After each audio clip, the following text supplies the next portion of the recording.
अस्सलाम वालेकुम and welcome back to my channel. कैसे हैं आप सब? उम्मीद है कि आप सब खैरियत से होंगे। हाँ जी, तो ये सुबह का टाइम है और मैं घर सही कर रही थी, तो मुझे था मैं आप लोगों के साथ एक चीज़ शेयर कर दूँ। मेरे कपड़े हैं और मुझे फ़ील हो रहा है थोड़े से मैले हो गए।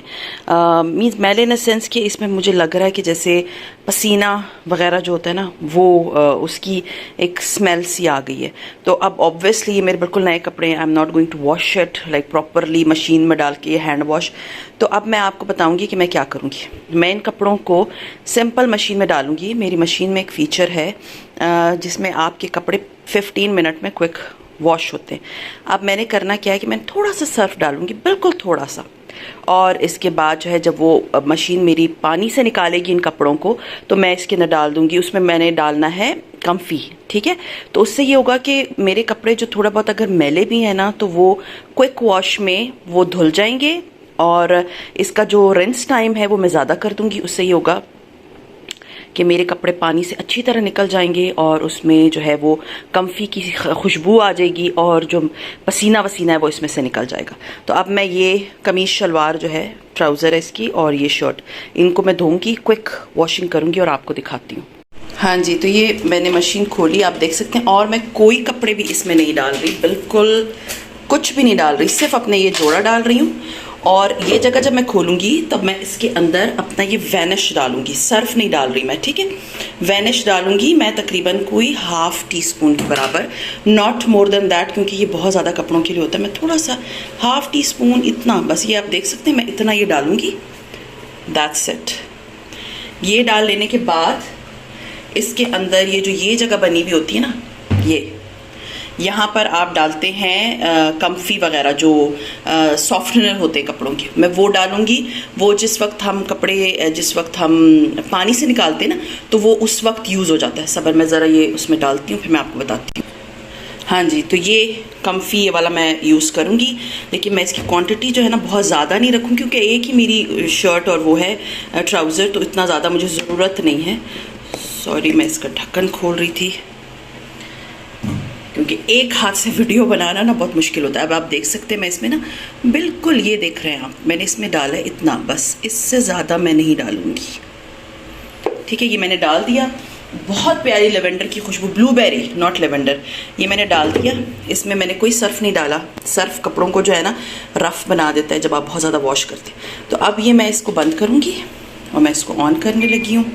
अच्छा जी, अब इसका जो है ना आप देख सकते हैं, ये नॉर्मल है, ये हैवी है, ये स्पिन है, ये क्विक है, क्विक पे लेकर आना है, ठीक है।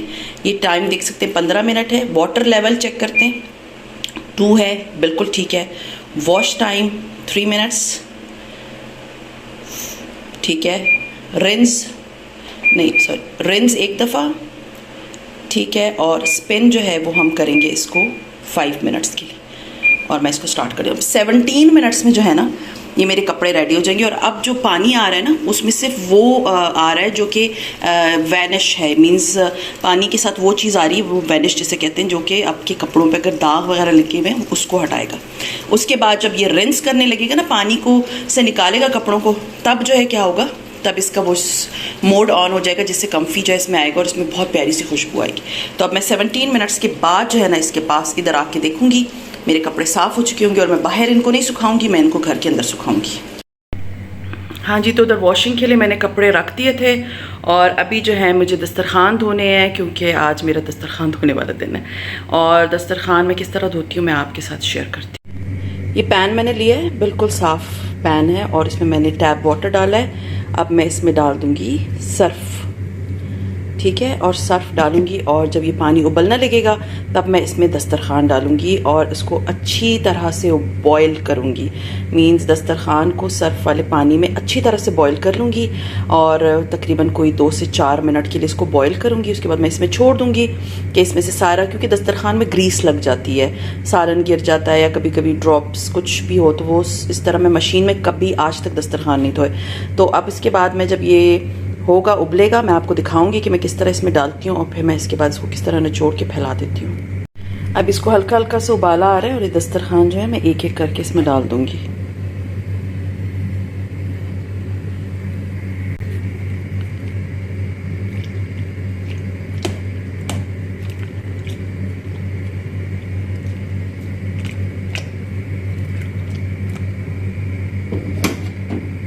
छोड़ दूँगी।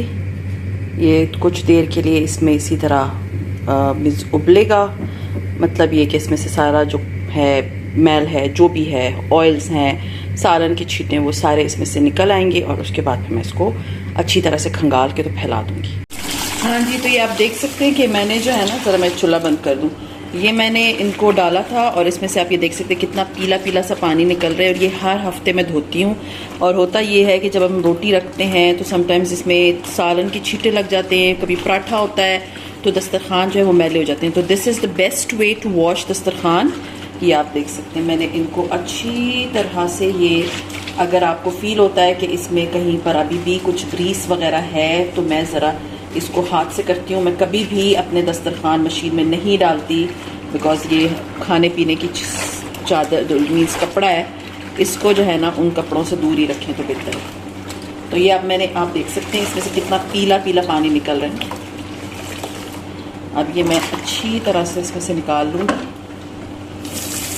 और मैं इसको दोबारा से अच्छी तरह से पानी से खंगालूँगी और बस मैं इसको फैला दूँगी।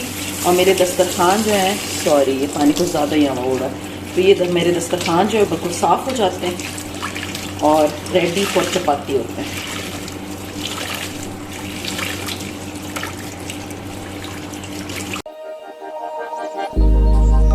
Started as a whisper, message from a new world I'd never known. बस मैं इन्हें बाहर जो है फैला दूँगी। हाँ जी, तो मुझे इतने क्वेश्चंस आते थे कि मैं जो है कौन सा वाला हेयर डाई यूज़ कर रही थी। सो आई वाज लाइक मैं आप लोगों से शेयर करती हूँ। मैं ये दो कलर्स जो है मिक्स करती हूँ। इट इज़ रेवलॉन 20 और ये रेवलॉन का है 51। एक दफ़ा मैं हाफ एक दफ़ा यूज़ कर लेती हूँ, मीन्स हाफ इसका और हाफ इसका, और एक कलर जो डेवलपर होता है वो साथ मिक्स करके एक दफ़ा वो यूज़ करती हूँ। फिर जब दूसरी दफ़ा यूज़ करती हूँ तो दूसरे का डेवलपर लेके तो दोनों कलर मिक्स करके यूज़ कर लेती हूँ। तो ये दो कलर्स मैं मिक्स करके यूज़ करती हूँ, जो कि एक बहुत प्यारा सा ब्राउन सा शेड लेकर आता है मेरे बालों में। तो आई होप आप लोगों को समझ आ रही होगी कि मैं कौन सा वाला जो है वो शेड यूज़ करती हूँ बालों में हेयर डाई का।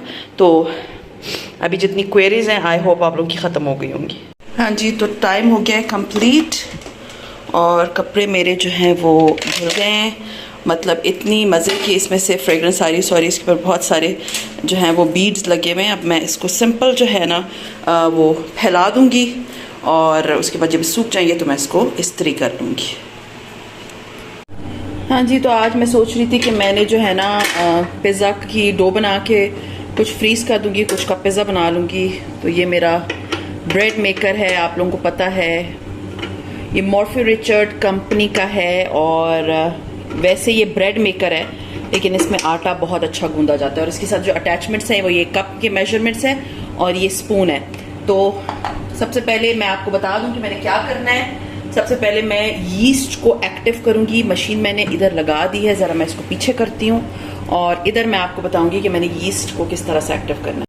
हाँ जी, तो ये मैंने तकरीबन कोई हाफ कप पानी लिया है और इसके अंदर नीम गर्म पानी है, याद रखें। इसको मैंने भी तकरीबन कोई 10 सेकंड के लिए माइक्रोवेव किया था। इसके अंदर मैं डाल रही हूँ तकरीबन 1 टीस्पून के बराबर एक्टिव यीस्ट और 1 टीस्पून के बराबर चीनी। चीनी क्या करता है, चीनी जो है वो यीस्ट को एक्टिव करता है, उसकी खुराक है। तो अभी मैं इसको छोड़ दूंगी तकरीबन कोई यू कैन से कि 10 मिनट तक। इसमें ये फोम जनरेट होना शुरू, अभी भी आपको देर नज़र आ रहा होगा फोम जनरेट हो रही है। हाँ जी, मैं कौन सी यीस्ट यूज़ कर रही हूँ, ये है रज़ावी इंस्टेंट यीस्ट। ये ईरानी यीस्ट है जो कि मैं आपको बड़े आराम से अगर मिल जाती है तो बेस्ट है, अदरवाइज़ आप सैफ की यीस्ट यूज़ कर सकते हैं। ये वाली यीस्ट मैंने जब कोयटा से ट्रैवल कर रही थी वापसी पे मेरे रास्ते में ली थी। इसका जो बड़ा पैक है वो मैंने फ्रीज़ कर दिया था। तो अब ये जो है ना मैं छोड़ दूँगी जब तक ये यीस्ट जो है ना वो एक्टिव होती है। हाँ जी, तो अभी कोई तकरीबन 10 मिनट हो गए। मैंने ये यीस्ट एक्टिव होने के लिए रख दी थी। इसमें फोम जमना शुरू हो गया। अब मैं इसको इसमें डाल दूँगी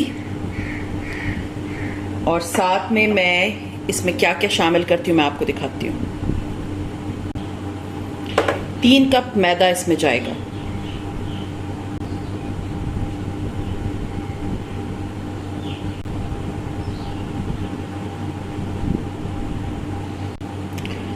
आधा कप पानी हमने पहले इस्तेमाल किया था और आधा कप पानी मैं इसमें अब डाल दूंगी। ऑयल इसमें जाएगा तकरीबन 2 टेबलस्पून के बराबर। 1 2।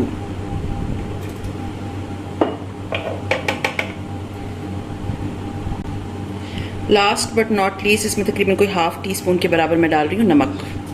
ठीक है, अब हम मशीन को चला लेंगे।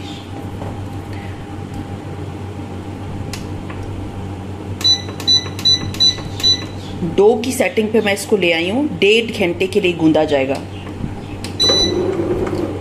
मैं ज़रा करीब से आपको दिखा देती हूँ। तो ये अब आटा गूंद रहा है और अगर मुझे फील हुआ ये आटा जो है वो थोड़ा सा सख्त है तो इसमें मैं मीन्स 1 टेबल स्पून करके पानी डालूंगी और वो भी नीम गर्म। वैसे इसमें ऐसे नीम गर्म पानी की ज़रूरत नहीं पड़ती क्योंकि ये जो आटा गूंदने की मशीन है ये एक्चुअली आटा गूंदने की मशीन नहीं है। अभी मुझे फिर बहुत सारे क्वेश्चंस आ जाएंगे। मैं तकरीबन जब भी इसको यूज़ करती हूँ मुझे ऐसे ही क्वेश्चंस आते हैं। ये ब्रेड मेकर है और इसके अंदर एक फ़ीचर है आटा गूंदने का भी। तो आटा ये होता है कि मैं इसमें गूंद लेती हूँ, मुझे आसानी है। मैं सीरियसली इसमें ब्रेड नहीं बनाती। आप सोचें मैं इसमें बनाती ही आटा हूँ। इसमें जो फैसिलिटीज़ हैं वो मैं आपको बता दूँ। इसमें बेसिक वाइट ब्रेड बनती है, क्विक ब्रेड बनती है, फ्रेंच ब्रेड बनती है, केक बनता है और होल मील ब्रेड बनती है। लेकिन इसमें जो और 2 एक्स्ट्रा चीज़ें हैं वो है, एक तो इसमें डो गूंदी जा सकती है, दूसरा इसमें आप जब ब्रेड बना रहे होते हैं तो उसको ऊपर से एक्स्ट्रा क्रस्ट अगर आपने डार्क करना है तो उसकी एक जो है ना अलग फीचर है। तो अब मैंने जब ये इसमें डाल दिया है ना तो मैं आपको ज़रा क्लियर करा दूँ। अब ये गूंद रहा है ना आटा, आपको नज़र आ रहा होगा। अब मैं जब देखूंगी कि इसमें मुझे पानी की नीड है तो मैं एक टेबल स्पून करके डालूंगी ताकि अच्छा सॉफ्ट सा डो बने। मैं इसका ढक्कन जो है ना इस तरह बंद कर दूंगी। ठीक है, आटा 1.5 घंटे में इसमें गूंदा जाता है। 1.5 घंटा ये गूंदता नहीं रहेगा। कुछ देर के बाद तकरीबन कोई 35-30 मिनट के बाद जो है ना ये बंद हो जाएगा और इसके इधर साइडों पे ना एक रॉड लगी हुई है जो कि इसमें हल्की हल्की सी हीट प्रोवाइड करती है जिससे आटा रेज हो जाता है। इसमें ठंडा पानी भी डाल दें तो चलेगा, कोई फ़र्क नहीं पड़ता। मैंने नीम गर्म पानी करके डाला है, इसमें ज़रूरत नहीं पड़ती।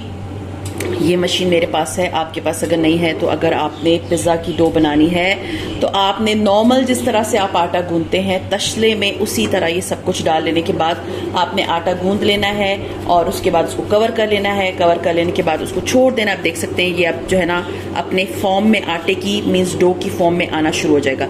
अच्छा, आपने आटा गूंद लिया, उसको कवर करके रख दिया। तकरीबन कोई 2 से 3 घंटे आप उसको रखेंगे। जब वो आटा डबल हो जाएगा साइज में उसके बाद जो है वो पिज़्ज़ा डो के लिए रेडी हो जाएगी। तो अब ये मैंने इसको अब देख सकते हैं ये अब खुद ही गूंदे जाएगा, खुद ही इसका बड़ा सा पेड़ा बन जाएगा, खुद ही इसके अंदर पड़ा हुआ होगा और उसके बाद जो है ना ये खुद ही रेज हो जाएगा। तो तकरीबन 1.5 घंटे बाद हमारा इसमें आटा जो है ना वो परफेक्टली रेडी हो जाता है। ये इन्वेस्टमेंट थी, आप इस तरह की इन्वेस्टमेंट कर लें तो आपको बहुत काम आएगा। आप बड़े स्टोर्स में जाए आपको ब्रेड मेकर मिलेगा लेकिन उसमें आपने नीडिंग डो की जो है ना आपने देखनी है कि अटैचमेंट है या नहीं है। अगर नहीं है तो फिर मत लें और अगर है तो फिर ले लें क्योंकि इसमें आटा जितना अच्छा गूंदा जाता है। मेरे पास पूरी नीडिंग की मशीन है दूसरी, वो इतनी बड़ी है कि उसको लाने रखने और उसको संभालने में मेरे पता नहीं कितने घंटे लग जाएंगे। तो वो मैं नहीं यूज़ करती, मैं इसे यूज़ करती हूँ। बस फ़ौरन इसमें गूंदा जाता है और फ़ौरन इसमें सारे काम हो जाते हैं। मुझे लग रहा है थोड़ा सा आटा जो है ना ये ड्राई है तो अब मैं इसमें तकरीबन मैं पानी डाल के आपको दिखाती हूँ। बस ये मैंने थोड़ा सा पानी डाला है क्योंकि मैं बहुत ज़्यादा पानी नहीं डालूंगी। थोड़ा थोड़ा करके आपने इसमें पानी डालना है कि ये आटा जो है ना सही गूंदा जाए, बहुत पतला नहीं हो और बहुत सख्त नहीं हो और एक अच्छी फाइन सी मज़े की जो है ना वो सॉफ्ट सी डो बनेगी।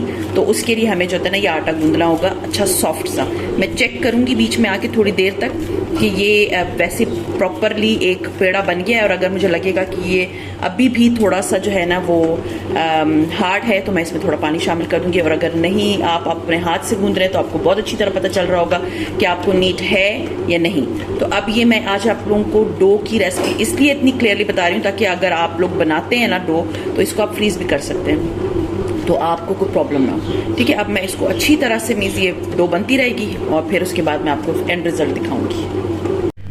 हाँ जी, तो 1 घंटा तकरीबन हो चुका है मुझे इस डो को इसके अंदर रखे हुए। मैं ज़रा आपको इसके अंदर की सूरत हाल दिखा दूँ। ये अंदर इसकी डो पड़ी हुई है, आप लोगों को आई होप क्लियर नज़र आ रहा होगा। अब जब मैं इसको टच कर रही हूँ, बहुत मज़े की सॉफ्ट डो है। अब इधर हीट जनरेट हो रही है चारों तरफ, और ये डो जो है वो रेज़ हो जाएगी हाफ एन आवर तक। तो अब बस मैं इसको इसी तरह बंद रखूँगी। और ये जो किचन थोड़ा सा मेरा मेसी है, मैं जाके लेट गई थी, मेरे सर में थोड़ा दर्द हो रहा था। अब मैं ज़रा इस किचन को वाइंड अप करती हूँ।